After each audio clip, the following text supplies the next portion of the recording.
happy that you can join us today, and we are excited to know about your work. So first, if you could just tell us a little about what you've done and what your current research project is so far.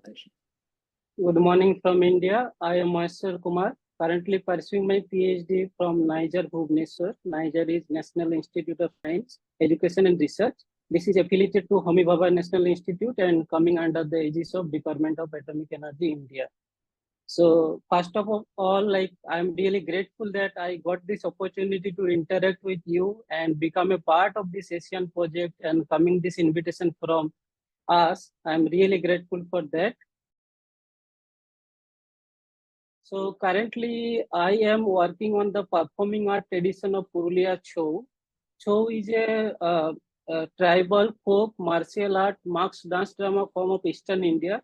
It is generally found in three styles, that is Saraikela Chou of Jharkhand, Morbhan Chou of Odisha, and Purulia Chou of West Bengal. So since I, as a researcher, I was born and brought up in Purulia district of West Bengal, I tend to automatically work on this Purulia Chou. Actually, in terms of my previous educations, I belong to English literature, but I have taken a shift from like text-based research to culture-based research, and that is why I have chosen this topic. Currently, I have submitted my thesis, and my final defense is scheduled on next week of this month only. So I'm looking forward to defend my PhD thesis soon. Congratulations, that is huge. Thank you so much. First thing, I think it came into my mind in 2018 when I was concerned about this text and culture issue, because currently there is a trend that you have to have some sort of relevance within your country, within your field of research. So in this regard, I have started reading Asutosh Bhattacharya's book, Chou Dance of Purulia. That is the one of the foundational text of Purulia Chou. In comparison with other shows, say for example, Saraikela Chou or Morbhan Chou, there are a lot of other books, but this Asutosh Bhattacharya book of Chou Dance of Purulia, this is considered one of the earliest foundational text and based on academic writing. So that gives me that foundational basis for beginning my research into Purulia Chou. And there is also one personal connection that my father is also one of the bhakta, or that is called asceti. He also takes part in these ritual performances of Chaitra Parva. So I think in some sort of destiny, you may call it as a destiny or kind of cultural affinity, I have both personal interest, personal belongingness, as well as academic interest. So these two makes my positionality as both as an insider and outsider within this given context of my research makes me an indigenous scholar, giving a kind of indigenous perspective to this indigenous dance form for a larger audience in a global context. So being an insider, that gives me that advantage, or you could say privilege, so that I can very easily mingle and very easily cope up with the culture, or let's say lifestyle in general. And if you are an outsider, then also there comes the language issue. So in Purulia Chou tradition, we generally use a kind of certain dialect of Bengali, not the proper Bengali language. So even if you belong to the, say for example, Kolkata city, that is the center of West Bengal, even you face some sort of difficulties in terms of decoding those languages and building up this rapport. So there comes also the idea of faith, the idea of bondage and belongingness. I also acknowledge that in research we cannot be completely bias free, but we can always try to remain as bias free as possible. And I have tried the same in my research. And I would suggest those who are coming to Asian countries as an outsider and want to study on Asian cultures, they should take care of these two major important major things. First one is language, and second one is this cultural affinity. I think if one can take care of these two, then I think their representation will be very valid given the context.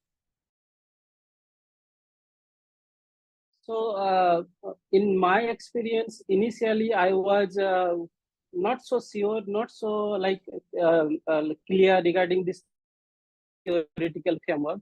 So I think before we begin our research on Asian context, we need to be aware about those unpublished work. Those are not in the mainstream of academia. Say, for example, I told you about Asutosh Bhattacharya's work that is in the mainstream of academia. But there are also a lot of books, lots of magazines, and some other things which are not into the publication sector. For those things, you have to visit the particular places, their respective libraries, and say, for example, the dedicated artists with whom we can get some sort of indigenous materials. So those are the things that if we can bring into our research, then makes our point thesis statement so strongly driven that makes our positionality and also our thesis of that statement of that particular paper so strong. So that helped me while really in terms of publication. So as a result, I have in one of my paper published in the Oriental Anthropologist published by Sage, I have shown this ritual interplay between Chhatraparva and Purulia Chho. But in Purulia Chho, there is no patronization. It has been left to the artist only. And the ritual connection between Chhatraparva and Chho has not been properly established.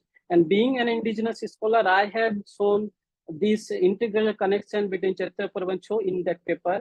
And also in terms of theoretical framework, as Asian scholars, we tend to rely on Western theories in most of the cases. Say, for example, in Indian context, we have Bharata's Natya Shastra and other many ancient texts.